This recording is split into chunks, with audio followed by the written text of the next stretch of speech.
Ok, vamos lá. Existe uma carta no Novo Testamento que é mais do que só um texto antigo. É uma verdadeira catedral.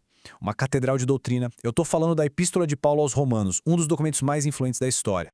E essa ideia de catedral não é à toa, sabe? Pense numa catedral de verdade. É grandiosa, tem uma estrutura complexa, cada parte se encaixa. É exatamente isso que Romanos é. Muitos a consideram a apresentação mais completa, mais organizada da fé cristã em toda a Bíblia. Aí fica a pergunta, né? O que é que tem nesse texto de quase 2000 anos que o torna tão poderoso? Capaz de mudar o rumo da história e a vida de tanta gente? É isso que a gente vai investigar agora, mergulhando nas suas ideias centrais. Para entender a lógica de Romanos, ajuda a pensar nela como uma peça, dividida em atos. E o primeiro ato é o diagnóstico. Paulo começa analisando a condição de toda a humanidade. E o argumento dele é bem direto, sem rodeios. Ele basicamente coloca todo mundo no mesmo barco. Primeiro ele olha para os gentios, o pessoal que não tinha a lei de Moisés. Veredito, indesculpáveis. Depois ele olha para os judeus, que tinham a lei. E o veredito, exatamente o mesmo, indesculpáveis. A conclusão é que perante o padrão de Deus, ter o livro de regras ou não fazia diferença no resultado final. E para explicar por que Paulo usa uma analogia genial, a do espelho. Pensa só, a lei de Deus é como um espelho perfeito. Se alguém está com o rosto sujo, o espelho vai mostrar isso com uma clareza impecável. Ele aponta a sujeira, o pecado. Mas e aí? O espelho não pode limpar, ele só revela o problema. É isso que a lei faz. Ela mostra o quão longe estamos do ideal, mas não nos ajuda a chegar lá. E tudo isso leva a uma das conclusões mais diretas e até duras da Bíblia.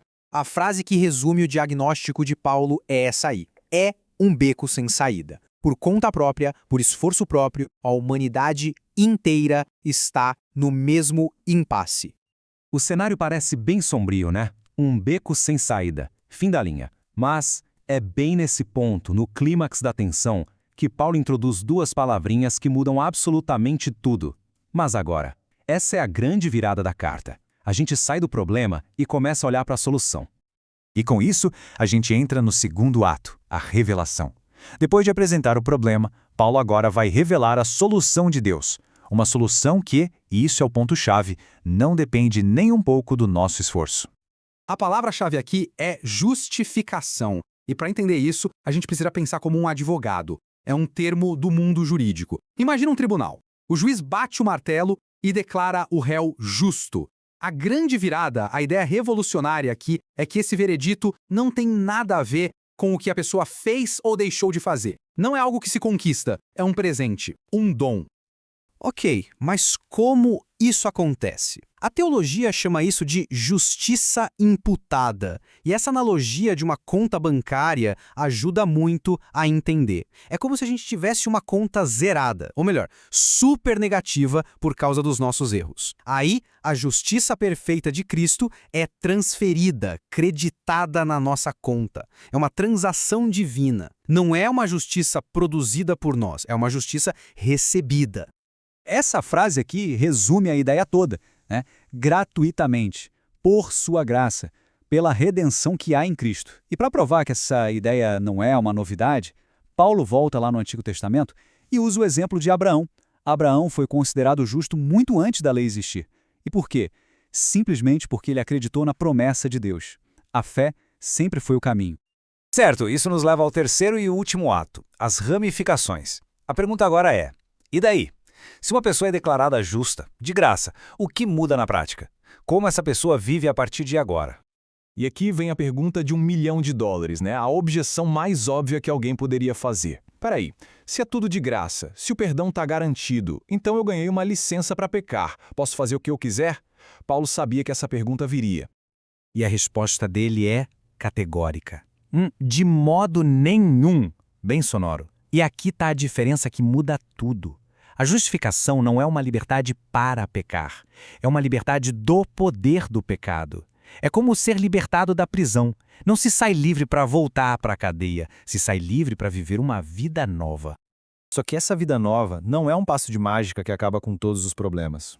Longe disso. E no capítulo 7, Paulo é brutalmente honesto sobre isso. Ele descreve essa luta interna que todo mundo conhece. Aquela sensação de, eu sei o que é certo, eu quero fazer o certo, mas acabo fazendo errado. É uma das passagens mais humanas e realistas de toda a Escritura. Mas, logo em seguida, a esse retrato da luta, veio o capítulo 8 com essa declaração que é um alívio, é um contraste incrível. A mensagem é, sim, a luta é real, o conflito interno existe, mas, apesar disso, o veredito final não muda. A palavra final não é a nossa performance, mas a promessa de que não há mais condenação.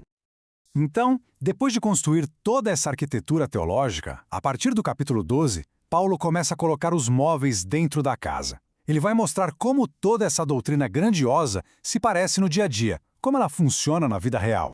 E a vida que nasce dessa justificação tem uma cara nova. Não é sobre seguir uma lista de regras, mas sobre uma transformação que acontece de dentro para fora. A mente é renovada, o jeito de pensar muda e isso transborda em ações práticas, servir os outros, buscar a paz, usar os próprios talentos para ajudar a comunidade. É uma vida que se torna um ato de adoração. E tudo isso nos traz a uma última reflexão. Uma pergunta que meio que amarra tudo que a gente viu e joga a bola pra gente. Vamos pensar um pouco sobre isso. A gente vive num mundo que cobra desempenho o tempo todo, né? Somos medidos pelo que conquistamos, pelo sucesso que temos. Agora, imagina, como a nossa vida seria diferente se a gente realmente entendesse o nosso valor, não como algo a ser conquistado, mas como um presente, um dom que não pode ser tirado. Como isso mudaria o jeito que a gente lida com o fracasso, ou até com o sucesso? E, talvez mais importante, como isso mudaria o jeito que a gente olha e trata os outros? Fica aí a provocação dessa imensa carta aos Romanos.